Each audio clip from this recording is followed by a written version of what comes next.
Finally, Westwood Village Rotary Club, and you thought you got rid of me. No such luck. President Ben asked me to step in today and preside while he recovers. Frankly, I think he's come along real well. Thanks, Ben, for being here. My pleasure. Good stuff. Anyway, I have a clicker right here. I still have a good routine. Thanks for those zooming in, Mike Newman and Arsha Hunt and Mike Newman, welcome. And zooming in. And our theme this year are the magic of Rotary. Here's our banner for this year. I put the District 528 Club of Excellence up for 23-24. Thanks for everyone working hard to get that for our club. I know Ben wants to get it for the 24-25 year. Today, August 22nd. Today is National Tongue Twisters Day. You know that, everyone? Yeah. Okay. The four-way test. Let me see. Tom, I feel like I've had you do it before. So, would you like to do the four-way test again today? Oh, you talk to me? Yes. Okay, your name. Okay. So you're going to read the four-way test, Tom. Got my screen right on. Four-way test of the things we think, say, or do. Take those seriously, especially you, Steve. Is it the truth? Benjamin, you've got to remember that one. Now, is it fair to all concerned? Will it build goodwill and better friendships? And I like to think this group is pretty friendly. Will it be beneficial to all concerned? Great. Thank you, Tom. Please stand. Okay, and if there's a rumor that you're going to vote on substitute speakers, no, it's not true. You're not going to do that. Okay. As it's National Tongue Twisters Day, I have 4 tongue twisters here. I want Tom to read. Pick one and read it. And then later on, I have another person, and then a final 4th person. And the winner gets some chocolates that Marcia and I brought back from Switzerland right here. The losers will only get to die the chocolate. So anyway, read it, Tom. See how you do. How much wood would a woodchuck chuck? If a woodchuck could chuck wood, he would chuck a wood as much as he could.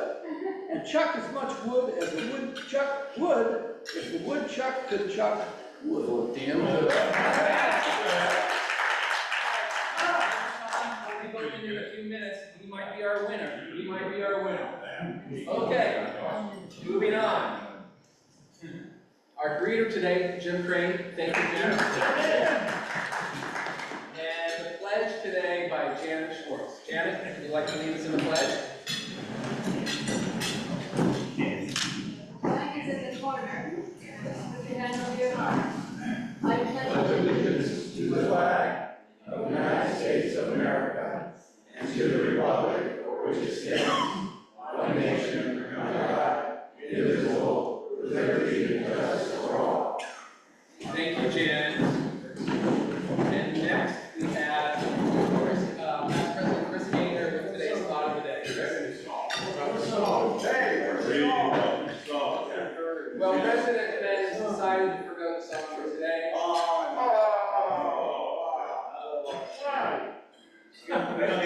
You guys want to do a song? Yes. Let's forward. First, step back to the mic and let these two blind gents do us this.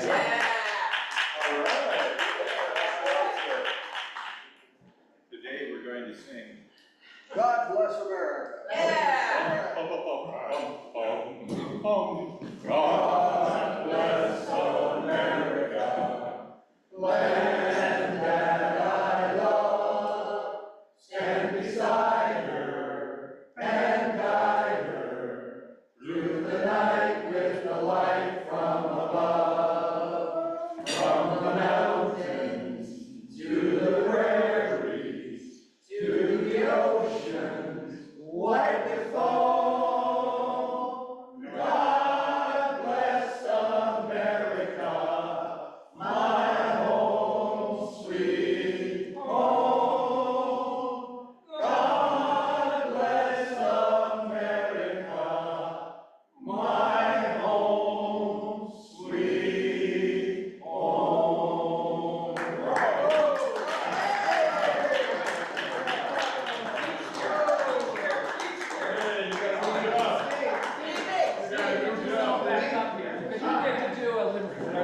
Sorry, Ron. I need Ron's help.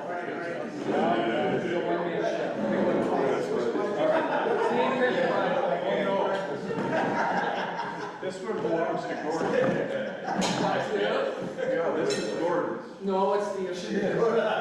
Gordon, this is yours. Okay, delegate, and you delegate the opportunity to some shot. Gordon and I were practicing. Oh, were you And really? this is Gordon's. Okay. Oh, yeah, that's what I said, yeah. Okay, go ahead. She sells seashells by the seashore. The shells she sells are surely seashells. So if she sells shells on the seashore, I'm sure she sells seashore shells. Way to go. Not bad. Gordon, you need to hold on to this. Put that in your files, the brick number. Steve, I'm confused. Yes, sir. Is it who read the best? Yes. Okay, I thought maybe there was some guessing. No, you heard Tom. Now you heard Gordon. All right. And now we're gonna have two more individuals do it. Okay, got it. All right. Chris, sorry. I have a couple things I'd like to share with you. First, the unpredictability of things that occur. And I think none of us 4 weeks ago would have anticipated that Kamala Harris would be the vice presidential nominee for the Democratic Party.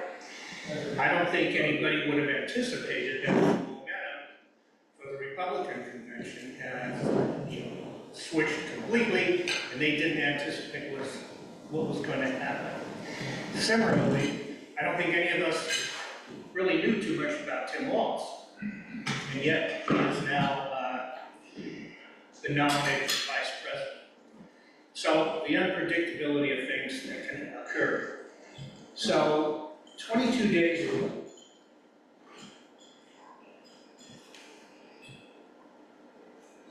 I had 2 stents put in, and it was something that I didn't account for or didn't anticipate.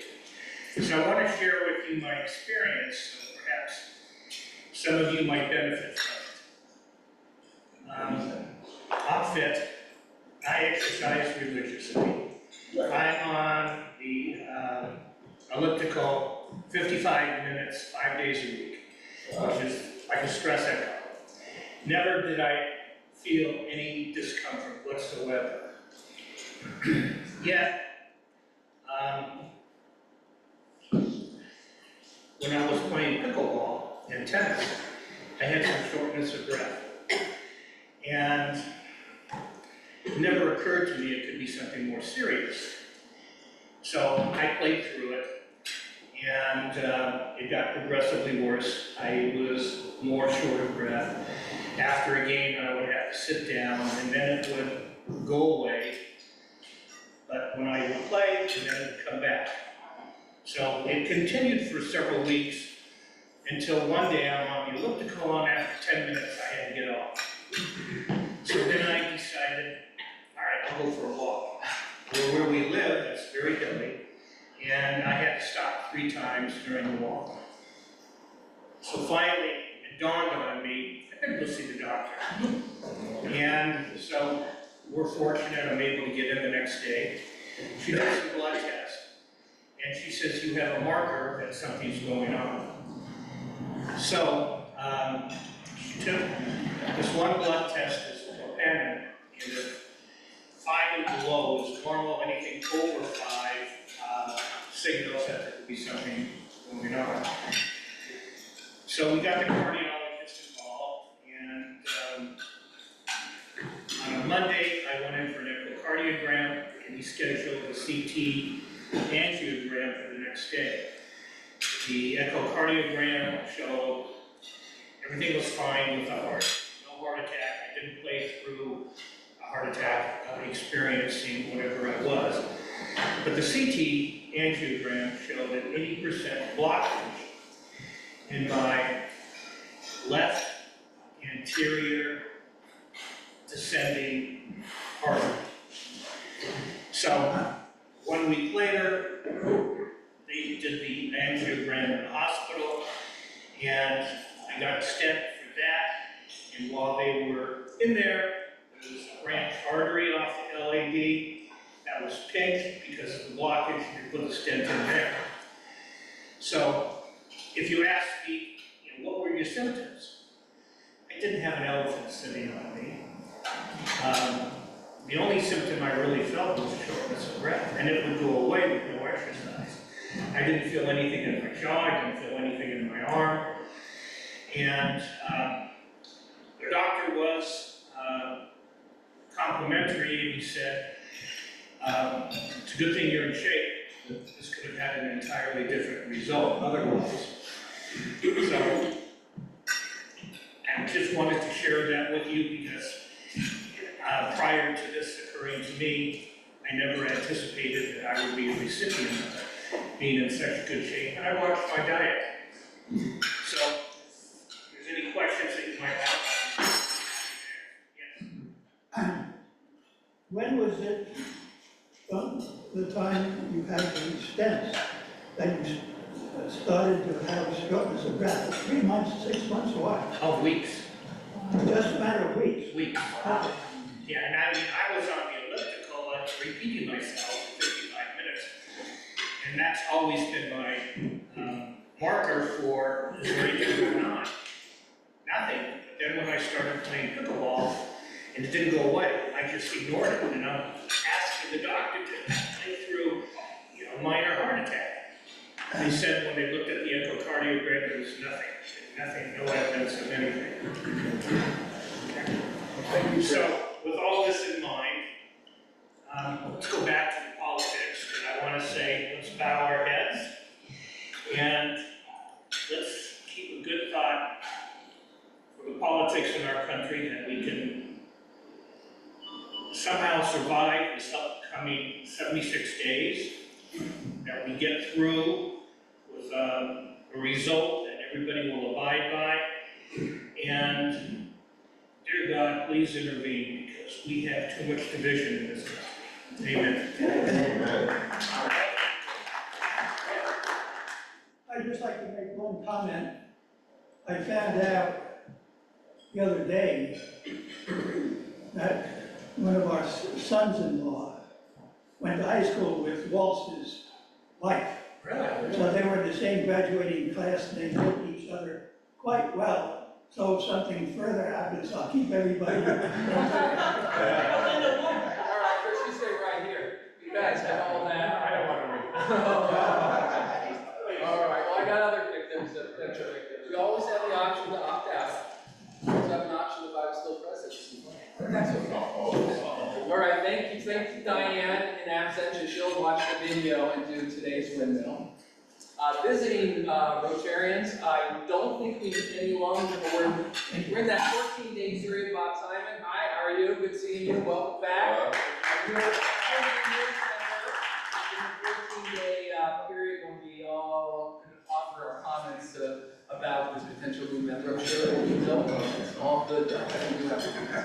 And now, guest of Rotarians, Linda, you have a couple of guests. Yes, I have a couple of guests. Hello, everyone. It's good to see everyone, especially you. Oh, you turned around last night. I'm talking to you. I'm talking to you. Why not? Why not? Because And she likes you. let me tell you, I'm so happy that I'm here with the concierge of the LA School of Comedy, Samantha Linderman, and yes. Casey Ham, that's 2 M's, I thought as you guys know, Ham, who is the producer that does the podcast there, and we're hoping to get Benjamin up there, and you're putting these Rotarians together, and they're gonna interview them and do this podcast. We'll talk about how this. Are you guys down? Yes. Come on, Rotarians! We can be on TikTok. How about that? And then, Sam, can you give us just a quick update? Yes, Sam? I'll be brief. Okay, very brief, very brief, that's what. And Sam, I just want you to be prepared that after you're done. Absolutely, absolutely, go ahead. You can go to Spanish. All right. No. volcano. So last week, I attended the breakfast. Benjamin asked me to share very briefly my experience and also encourage all of you to continue participating in this type of events. And the event was really beautifully organized by the Los Angeles club, if I'm not mistaken, City Club. They meet at the City Club in downtown Los Angeles. Beautiful place. I don't know if you guys have ever had the chance. It's in a 51st floor with a view of all Los Angeles, especially downtown. And everything was beautifully organized. As soon as you came, you felt really welcome. First person I met there is Mark Rocco, who shook my hand. I felt very welcome there. Well done, Mark. And they had a place where you can register, but they also had a really nice station where they showed the splash and dash that's happening this Saturday. So if you haven't registered, I think you might still have time to do it. And I met wonderful people over there. And they had several presentations of the district governor, past governors. They gave some time also to recognize everyone in the room, and it was a really nice prepared breakfast. But I think besides from how beautiful and nice the event was, for me, getting the chance to be there and meet so many people from the Beverly Hills Club, we also had, our club was there, the Los Angeles Club, and I think there was one more. I had wonderful conversations, exchanged numbers, and I met this guy who knows some of my friends. So all of a sudden we're new to the city, but then everything starts to close up, right? I know someone that knows someone, and now we're starting feeling that we are finally connecting to the city of Los Angeles. So I highly recommend every time we get an opportunity like this to share some time with other clubs and to take it, because it was not only Rotary there was also Rotaracts and Interacts that have wonderful opportunities. I want to share just very briefly an opportunity of one of the Interacts from Beverly Hills that was right there. So they brought the producer of Los Angeles Magazine, OC Magazine, and Pasadena Magazine. And it's a really big, those really three big magazines that are partnering with the Los Angeles City Club. And they gave a presentation, showed whatever they're doing, and then one of the, I think she was, because she's in high school, so she might be Interact, right? One of the Interact raises her hand at the end, and she says, when I grow up, I want to be a journalist. I'm the one writing papers for my high school, and I just love your presentation. How can I get more involved? And the guy, who is the CEO of this magazine, he says, oh, I would love to hear your work. So please, let's connect. And just like that, she found a really good opportunity that will help her grow. And I think this is something we all can offer to our Rotaracts and Interacts, all of our, the experience we've had. So I'll just highly encourage you to keep participating in that. And thank you for the opportunity. Okay, let's give Sam your attention once again. All right? Not my mother tongue, so please, when you vote, consider that. So I got an idea, Sam. You can read that in Spanish. Well, let me see first. Let me see if I can get it. It says, Peter Piper picked a peck of pickled peppers. A peck of pickled peppers, Peter Piper piked. If Peter Piper piked a peck of pickled peppers, where's the peck of pickled peppers Peter Piper picked? Oh,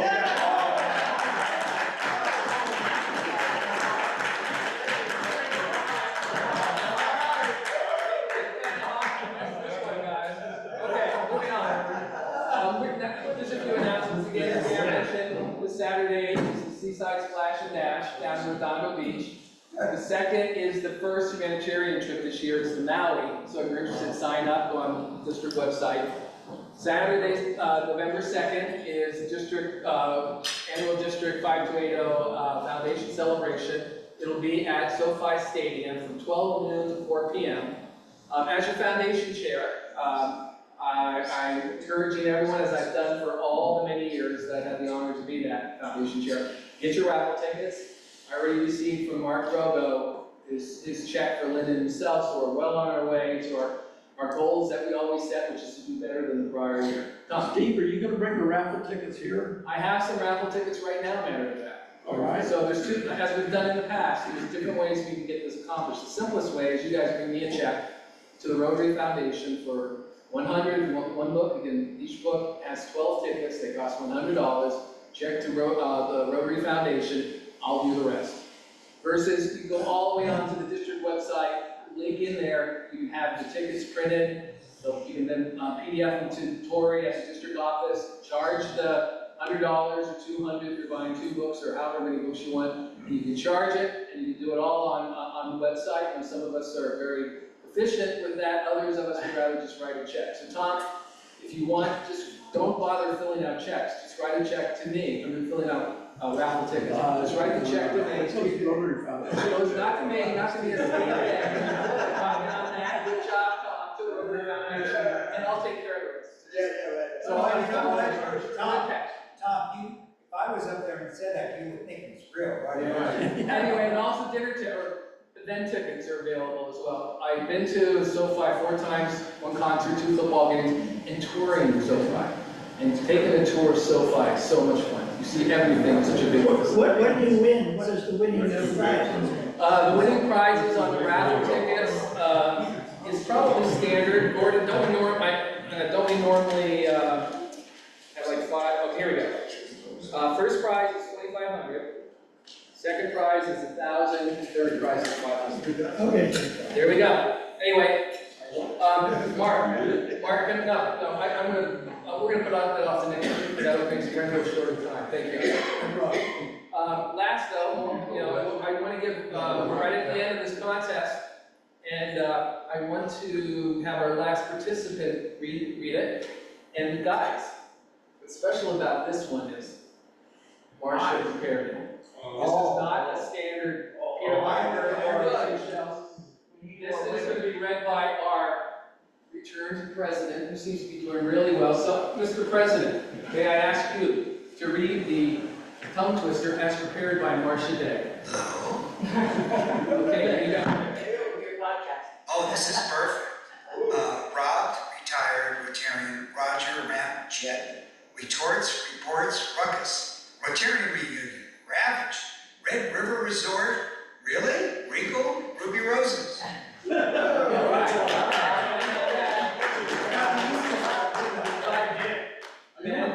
I think it's time to vote. We have Tom over here, Gordon over here, my favorite, Sam over there. And Ben, our president's Ben. No, you know what? I think there's an opening. Sam has to have. Everyone agree? Yes.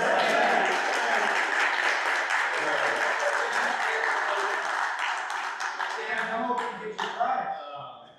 I'll deliver it. So Tom, here's your good diet of chocolates. And sure, potato flour. There you go, Sam. Congratulations. Gordon, I think you should share with Steve. That's right, absolutely. And our president, who gets not only a chocolate bar, but he admired, I think we're going to talk about here, Ron Wester. Ron, when did we get these pins? Remember these? Yes. Remember that? 1982. Really? Was that one? Yesterday. So let's go with that. Maybe. I have. Maybe 92. I can believe that. Really like mine. Where did they come from? So, Thank you for paying. So with that said, I think we're ready then. You want to make a quick introduction to today's speaker? Quick being the key word. Yeah, I'm gonna have them do the introduction of our speaker. Okay, works, okay. I want to quickly say to the club that we are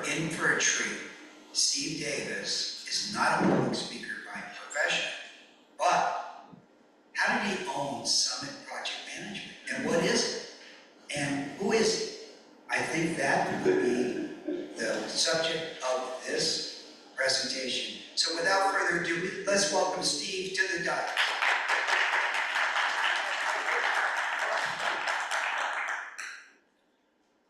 Good afternoon, everyone. Benjamin for inviting me to be today's victim, today's speaker. So, why am I here? By the way, he said to try to keep this to 2 hours or less, so I'll do my best. I've entitled this talk that I'm going to give today, Representing First Nations in Realizing First World Development. Now that, by way of introduction, I will say that when Ben and I met a few weeks ago at a mutual friend's house, as us guys often do, we asked one another, well, what do you do for a living? And most of the time I say, I'm an architect. I also ride a bicycle, I also play guitar for an impressive amount of time, 60 plus years. But where I've made my money and made my career is as an architect. Well, the inevitable second question is, oh, what kind of architecture do you do, right? That's a logical question. So, well, actually, for the last 25 years, what I've done is owner's representation and project management, not design. Well, what does that mean? So, for the last 25 years, I've spent my career assisting Indian tribal nations in developing on their reservations. And the 100 out of 100 examples of the first form of that development is a casino. And as I was reflecting on this talk and the last 25 years, I realized that I've done this as a specialty of my own practice for as long as there has been Indian gaming in California. So it's been an interesting ride to see how that's developed over that time. I want to share a little bit about myself personally. I am an architect, registered in the states of California and Colorado. I graduated from the University of Colorado in Boulder in 1979. Buffs. Buffs, go Buffs. Thank you. And for the first 5 years, designed custom solar homes, energy efficient homes in and around Boulder. Now in 1980, I had the good fortune of meeting the love of my life and adopting her two small children who were 5 and 2 at the time. So one of my proudest accomplishments in the last 44 years has been able to remain married to that woman and to be the father of my son who is now 49 and my oldest daughter who's now 46. In between then and now, we've also had 2 other children, 2 other girls, young women now of 37 and 34. So that's the top. But in the meantime, myself and 2 partners founded Summit Project Management in 1989. So after moving my family to California, to Los Angeles in 1984, for about 10 years I did design of institutional and cultural facilities throughout the United States. In 1995, our firm was selected as the owner's representative and project manager for the Soka University of America project in Aliso Viejo, southern Orange County. And so for 5 years, we oversaw all aspects of development of a 100-acre, million-square-foot project of 19 buildings, of which we designed 9, and did project management and owner's representation for the entire project. So this is where I cut my teeth on owner's repping and project management. In the year 2000, as the SUA project was wrapping up, one of the political consultants who was assisting us on that project was very much involved in the Prop 99 campaign. For those of you who may remember, Prop 99, that was the statewide proposition that asked the question to the citizens of California, should we allow federally recognized Indian tribes to do gaming on the reservations, and it was overwhelmingly supported by the citizens of California. That then was followed up by Prop 1A in the year 2000, which basically changed the state constitution to legitimize or to recognize the legitimacy of Indian gaming. So that began the last phase of my career for the last 25 years, in which we have been instrumental in assisting tribes throughout the western U.S.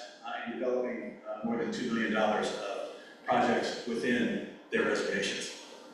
To give you a little context for the tribal gaming industry, as I mentioned, Prop 99 was the first effort to legitimize gaming. Now, prior to that, some tribes, for example, I'm going to talk about the Chumash, which is our first client, had been running casinos, and they were being alternately raided by everyone from the county sheriff to the state highway patrol to federal agents, and it was just sort of a cat and mouse game that went on as tribes tried to assert what they believed was their given right to game. Now, you may know that gaming of all types is really an historical tradition within many Indian tribes, so they felt as though this was something that was representing the culture. Well, most of the mainstream law enforcement and political environment didn't have to agree with it. So some tribes went back as far as the 70s and really used this to try to develop some kind of traction in changing their conditions. Finally, through the efforts of a lot of politicking and lobbying and so forth, in 1999 and 2000, they were able to legitimately gain the property. Well, the state made a deal with California Indian tribes in 2000, and there were about 50 of them at that time. And they said to those 50 tribes, you can have up to 2,000 slot machines if you claim them and develop them and get them operational within a prescribed period of time. So our first assignment when working for the Chumash in 2000 was to accomplish that. And it was about a 6-month deadline. And I'm happy to say that we did do it. We got them operating their 2,000 machines within that 6 months. Now, if a tribe wasn't able to do that, the state had originally said, well, then you'll have to give back your entitlement and put it back in the pool and somebody else can try it. Well, as it turns out, in April of 2001, when the deadline ran out, the state said, just kidding, you can have more time. But anyway, we got it done. Want to talk a little bit about what is the process. There's a lot of misconceptions, I think, out there in the general public in terms of this entitlement for Indian gaming. And I want to talk a little bit about what the process is and what are the kind of the obstacles of being able to realize this potential. First of all, a tribe has to be a federally recognized Indian tribe. Okay, and that's a very involved process having to do with ancestral ties and ties to land and many things that many tribes have struggled for years and in some cases decades to be able to achieve federal recognition. If that's done, then a tribe has to secure their land that they're inhabiting into a federal trust. Okay, and what this means is that every Indian tribe in the nation is a subsidiary, a subsection of the federal government, not unlike the National Park Service or the Armed Forces or whatever. And so their land, basically, I'll use Chumash as an example, is held in their name in the trust of the United States government. That again, very involved, very difficult process to go through in order to get land into trust. Once those two things happen, a tribe has to have what's called a state gaming compact, or a federal compact that's negotiated through the national legislature. Most tribes are able to game by way of a state gaming compact. Well, this compact is basically a contract between that tribe, its leadership, its government, and the governor of California. So every state gaming compact is signed by the governor of California. In 1999, Gray Davis signed 50 of these compacts. We refer to them as the 99 Compact. And they were basically a boilerplate document that outlined the construction, design, and operational requirements that the tribe had to uphold in order to be able to operate a gaming facility. Since that time, tribes, so that compact was good for 20 years. Okay, so it expired in 2019. Along about the latter half of the 2010s, these tribes who had been able to, have been successful in establishing gaming on their reservations, began a process of renegotiating these compacts. And those compacts have been renegotiated for the most part on a much more specific basis. So it takes more of the specific concerns of the community, local government, and the tribe itself into account. Anyway, once a tribe is recognized, once they have land in trust, once they've negotiated a gaming compact, then they have to produce and process an environmental impact document, which outlines those development impacts of water and transportation, view, and so forth. And that has to include mitigation measures, just like environmental impact reports that would happen for another kind of development, to be able to mitigate those various impacts. That being done, once that environmental document is approved, then it becomes about money, right? So that tribe then has to market this project financial viability in the financing marketplace, just like any other project. It has to make sense. So, that being done, hopefully getting to that point, and again, I've worked with tribes that have struggled for 20 years to be able to do that. And what I've found in doing so is that typically, you could say they were kind of nice to the people that they should have been nice to, and mean to the people that they should have been nice to. Okay, just kind of, they didn't have the kind of direction and leadership necessary to really navigate this very, very obscure path. Finally, we need to secure design, construction resources, in order to realize the project. Currently, there are 76 California tribes with gaming compacts, and 63 of them have some form of a gaming facility. I want to talk a little bit about some misconceptions. Because again, in the 25 years that I've focused on this building, I've heard a lot of it, right? Well, the first misconception is that the tribes are basically developers. They're just like any other big developer, they want to build their project, they want to make a lot of money. Well, tribes are not developers. They're actually sovereign governments, okay? And that's a very important distinction because any negotiation that takes place between the tribal nation and the county, state, or the federal government must be conducted on a government-to-government basis. A lot of people think that, okay, so maybe that means tribes can develop wherever they want, no regard for zoning, building codes. A lot of times we go, they're just building, they're throwing it up, and it's dangerous and so forth. Absolutely not the case. As I mentioned, there's an extensive environmental review process. They have to take into considerations local concerns, regional concerns, and they must do their best, make good faith efforts to mitigate those. Once the design is complete, then it has to be plan checked, just like any other project, and it has to be built in accordance with building codes, just like any other project. However, a lot of people say, well, then tribes should comply with local building and safety codes and zoning codes. Not the case, as I mentioned before, since tribes are a subdivision of the federal government, they don't adhere to local or state codes.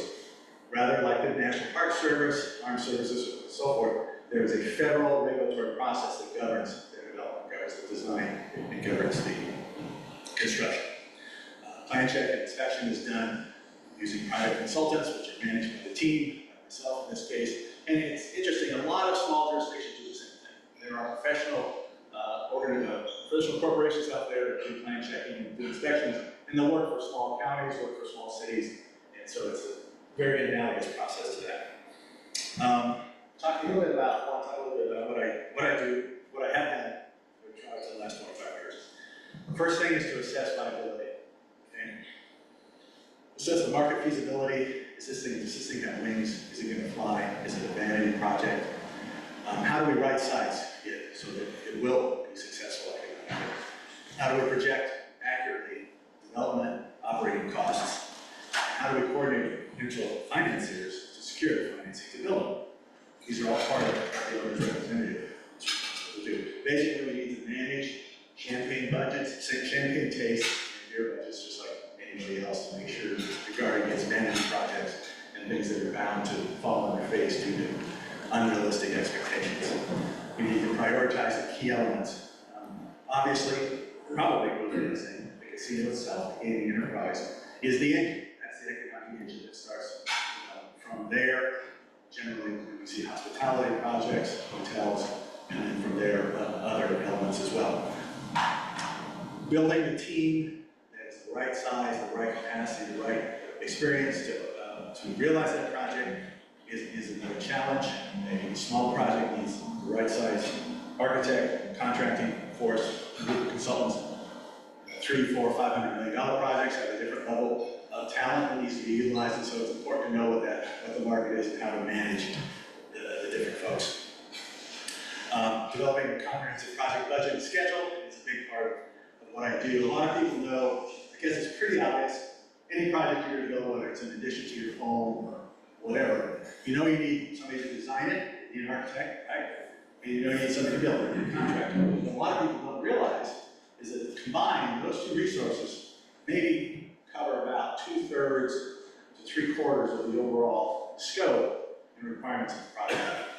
Things that are not within the purview of the architect as the designer, or the contractor as the builder, include furnishing, data systems, audiovisual, software, and hardware that's specific to the particular industry requirements, legal and financial services, their costs, carrying costs of financing, all these things, what we call the soft costs of the project, are critical. And what we found, particularly with tribal nations back in the day, or any tribe that's just beginning this process, is there's obviously a great deal of naivete when it comes to all of the resources necessary to accomplish a project. Again, many of them assume by an architect, a contractor, and unfortunately, there have been some horror stories throughout the last 25 years of tribes realizing halfway through, 2/3 of the way through a project, that they're out of money and they don't have a viable project. So one of the most important things that we do is really scope this thing, and then work in the tribe's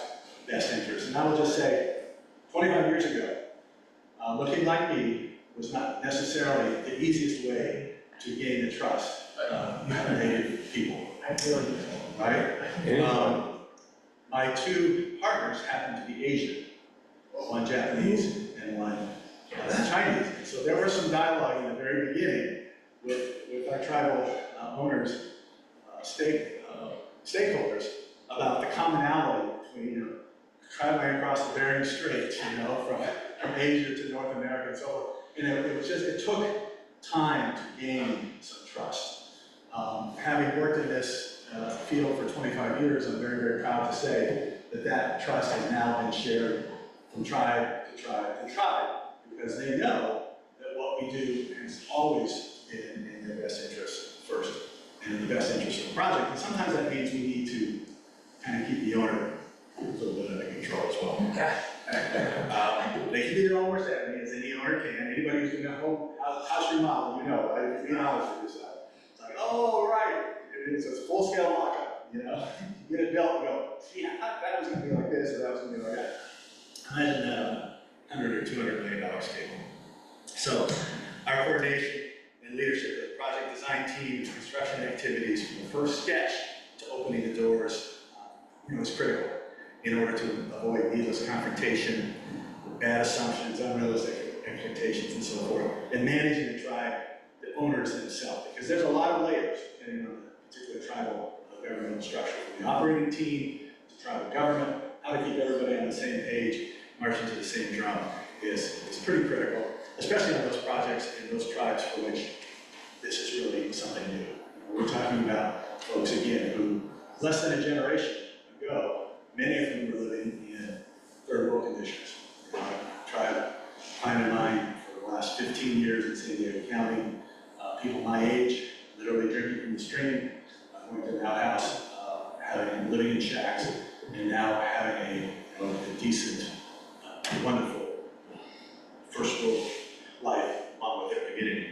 So the benefits, in addition to obviously the economic ones for the tribe, is this reality of going from a third world life living condition to one that is consistent with the surrounding community. And I will just say, one of the things I've noticed over the years is that there has been sort of a sociological dynamic, if I might be personal for a moment, in certain areas, for example, in San Ynez, which is now a very well-to-do community, and people have a short memory, right? So people who look like me probably have been there for 100 years, maybe 150 years, whereas Chumash, their documented history goes back 7,000 to 10,000 years. And when the Chumash were assigned their river bottom 100 acres in 1905, and until 1999, we're subsisting on government cheese and hot grants. The local community was, oh, aren't those Indians, aren't they cute? Isn't that sweet? Now that they have the wherewithal to have a nice home, drive a nice car, attitudes a little bit. Well, who do they think they are? How do Indians think they are? And it's pretty sad, kind of a universal thing, actually. There's obviously going to be that tension between what is often a rural environment in which tribes, again, we're getting kind of worst land available, and they've taken it. Just as another example, in San Diego, a tribe of very, very good friends of mine have a total of 6 acres. On that 6 acres, on 4 of those acres, we developed 1 million square feet So do that now. Is that the goal? Yes, it is. Who's booking the college? Yeah, it's going underground, parking, casino, and then on the other 1.5 acres, we're in the process of developing a 250,000 square foot hotel. So again, the neighbors, oh my God, they're disparaging the landscape and the environment. I said, yeah, okay, 50 years ago, you all weren't here, and this is, something that I believe very strongly is the right to do. Anyway, getting off of my personal soapbox. Having worked outside of California, I will say that there are other tribes, for example, in Oklahoma, Arizona, that are quite large, hundreds of thousands, 50,000, hundreds of thousands of people. And although Indian gaming has created a tremendous windfall for them, they still struggle because there's just the balance between the amount of people that are need service and the income that's generated from 1 or 2 or 3 casinos. There's quite a disparity. Nonetheless, there has been a significant benefit in all of these communities in which Indian gaming is developed. Just to give you a little bit more specifics before I wrap up. In the case of Chumash, which I've worked for 25 years, finished my most recent project just a few weeks ago. These are some of the things that have come about as a result of the engine of Indian gaming. A community-wide wastewater treatment infrastructure that recycles almost all of its wastewater, uses for toilet flushing, irrigation, cooling tower replenishment, and has resulted in a number of awards from the state of California for energy and water efficiency. As I mentioned, the reservation is 100 acres, it is 100 acres of river bottom land. It used to flood annually when we first started working there. It was flooding every year. We established flood control improvements, environmental creek restoration, roads and bridges that are dedicated to the county and the state, their government facilities, their health center, which serves not only the tribe, but the local community, retail serving the tribe and the local community. And most recently, they have been able to put a 1,200 acre piece of land into trust that they will use to develop 150 homes for the tribal members. We developed a community park and recreation facility, again, open to the entire community. And most recently, the Chumash Cultural Center and Museum, which is a $50 million facility set to open this fall.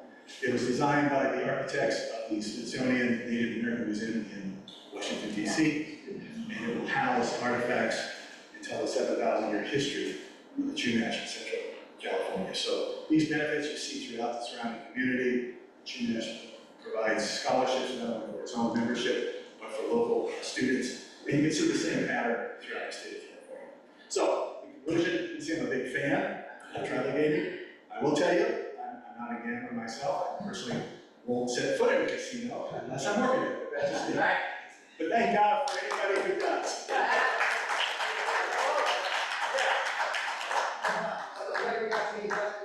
have a mic. Please. Okay. Here, one hand. Okay, Phil, as I'm bringing over the microphone, why don't you ask me a question?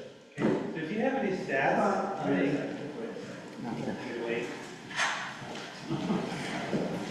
Do you have any stats on the increase in bankruptcies for local community and tribe members? Has it gone skyrocketed like I've been told? I should have covered that as kind of a misconception. You're saying have tribes gotten themselves into economic trouble as a result of the amount of income they're receiving? Is that individuals and also people in the community that aren't part of the reservation? Oh, I see. To the gambling. Oh. No, I don't track the overall statistics with respect to that. What I will say about tribal members is, in my experience, it's about leadership. And in the 25 years that I've worked for tribes, really, honestly speaking, with the exception of one tribe, I've found the leadership to be extremely capable. And so what I've seen as a result of that, and this is purely anecdotal, I don't have stats, but in having the relationships I've had with tribal members, some of which go back 20 years, I've seen their next generation grow up. I've seen them go to college for the first time. I've seen people just establish a solid lifestyle, training, the jobs that are provided, oftentimes, obviously, we go to tribal members first, and it creates a solid income there. So in the one tribe that I did not have a great experience with, it wasn't that I feel like there was a real history of, a lot of people talk about alcoholism and other problems coming out of tribes. It just hasn't been my experience. So I think that gambling addiction, the consumers of the casino, is something that is a problem that's beyond my purview, certainly. But I can say that within tribal communities themselves, I've really seen essentially all positive impacts. Steve, I have a question. We have a home outside of Fresno in the foothills on the lake. 25774573573. Okay, maybe you get a little history on this, because I understand that the tribe that has benefited from this, a few members of the tribe organized it, and of course got some outside investors, and they built a facility there. Just recently, in the last couple of years, they built an enormous facility. Now, I'm questioning the profitability of those things, and really, how much do the members of the tribe benefit, other than a few members that claim benefit? Okay, so since I do have a lot of experience with Judah, I've worked for them in one form or another since 2005, including in the last project that you're talking about. It is a very big project. One thing I didn't mention before is there are various sources of funding. In the case of Table Mountain, they are fortunate in that they don't have development money. They don't have a developer funding them. They don't have a management organization funding them. So this is money generated from a previous casino. And they consider themselves, or they have been considered by the financing industry as being very viable. So they've got good leverage on the cash that they were able to put towards that development, and they are self-funded. And so what I infer from that, and Table Mountain is a bit of a closed-knit group, so I don't have necessarily a degree of visibility that I do with some of the tribes, but I know that they are sustaining and sustainable at the size that they've developed to. Sustaining? They are sustaining. Ridiculously sustaining. Well, and it's, the local group there, it's very much focused on the employment in the area, enjoying that facility. So all I can tell you is that they're viable. It goes to the tribe as a whole. There's something called per capita, which is the amount of money that each tribal member receives as a result of any development, and that is distributed across the board to any enrolled tribal member. A quick question. If you have hotels and casinos, it's a function of traffic. Yeah. And not all tribes have equal traffic. Some tribes have a lot of traffic and they can support hotels and casinos. Some have little, some have none. And you go into other states, you go into, a lot of them is South Dakota and Montana. I mean, you got tribes there starting and so forth. Here's my question. These Indian tribes that are very successful and are right off 405 and make a fortune, do they share some of the profit with other suffering Indian tribes? Yes. They do. That's good. There are two needs, and I get a little bit far from my expertise, but I'm trying to remember the initials. One is a statewide tax, if you will, on profits from Indian gaming, and that goes to generalized impacts within the community. So that's shared within the general community beyond the tribe. Then I think it's the RTF, something tribal fund, and it does exactly what you just said, is it sends money to those tribes that don't have the wherewithal to either develop a casino or simply can't do it. So yes, those two mechanisms are formalized into the compact that each tribe signs. Okay, thank you. Last question. Do the Indian members, do they work at these casinos or are jobs provided for them? Yes, they work both at the casinos and elsewhere. Yes, absolutely. Right, and then just to follow up, I don't quite understand. When you look at Agua Caliente and you look at Morongo, these are enormous operations. Where did the money come from? You started all of this because what type of collateral did they have? If they had a hope, a wish, and a dream, how did it all come about? Let me see if I can answer quickly, because I think you're out of time. Right? It's a great question. They happen to be two self-funding tribes. Now, one mechanism for starting casinos is to get involved with a management. For example, the Rincon tribe in San Diego County is affiliated with Harris. So Harris provided start money, and Harris still basically runs it, and then they distribute it to the tribe. Chumash, Agua Caliente, Morongo, bootstrap operations. Chumash had a little kitty that they developed in their informal casino days. That and the potential that financiers saw with good management that could be developed was enough to leverage their first loans. Now, typically, you want to have a loan that's about 3 to 5 times, not more than 3 to 5 times what they call EBITDA. Did they take an equity position or did they do? In the case of the 3 that I just mentioned, there is no equity outside the tribe. The tribe is wholly ownership. Now, there are other tribes that have to develop initially using an outside entity, for example, Hamul, that Benjamin mentioned. Initially, we got involved with a corporation called Flex Gaming, and it was somebody else. Anyway, they were fortunate enough, they made enough money within their first 3 years to buy themselves out of that deal. And so now they're self-managed, which is obviously the best position for a tribe to be in.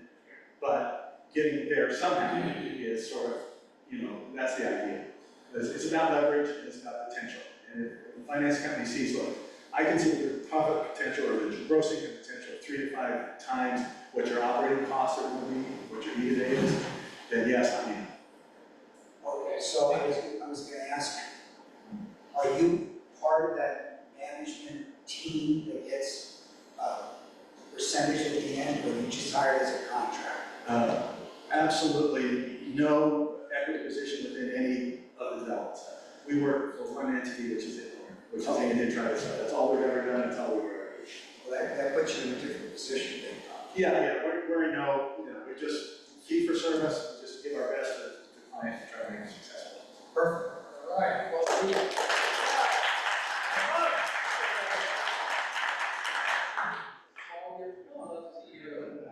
and thank you so much, and we really appreciate it. Talk very informative. Thank you so much. Thank you very much. Thank you. All right. Two mics. All right. For next week, meeting, we'll be back here at 11/29. Don't know either. Ben's going to sit it out one more week. He's hoping to be back in the role of presiding president 2 weeks from today. Next week, I think it's Chris, or maybe it's Diane, or maybe it's the both of them. I don't know. We'll have to see. And just to wrap up today, I always like to do quotes. This is Hold it. Did you go back and talk about the speaker? Oh, I did not. Thank you. I was so wrapped around whether it was Chris This is a very funny. Well, why don't you share it? Well, I don't know him, but one of my clients knows his boss, and he decided to talk about prostate. When he told me what his name was, which is Adam Wiener, I said, very funny that your name should be Wiener and you do prostate. So he's going to talk about prostate in a fun way. Oh, that should be good. All right, let's all be here. Let's all be here next week for Dr. Wiener's presentation. Ben tells me he's of intentional parents. Let's stand with that. Nice. All right. Wrapping it up. Abraham Lincoln, you can always get a good quote from Abraham Lincoln. I'm currently reading this book right now called The Demon of Unrest by Eric Larson. Eric Larson's written some wonderful historical books, very readable. This one's Demon of Unrest. It's a saga of hubris, heartbreak, and heroism at the dawn of the Civil War. And considering the fraught times we live in now, I'm not saying we're in the verge of a civil war, because I pray to God we're not, and I don't think we are, but nonetheless, it really rings the bell in terms of what was going on in the country at that time. And it was a lead up to the Civil War, a lot of focus on. Read the quote, read it! Let's go to the quote! Come on, Steve! Come on! Anyway, character is like a tree and reputation is like a shadow. The shadow is what we think of it, the tree is the real thing. And with that, we're adjourned.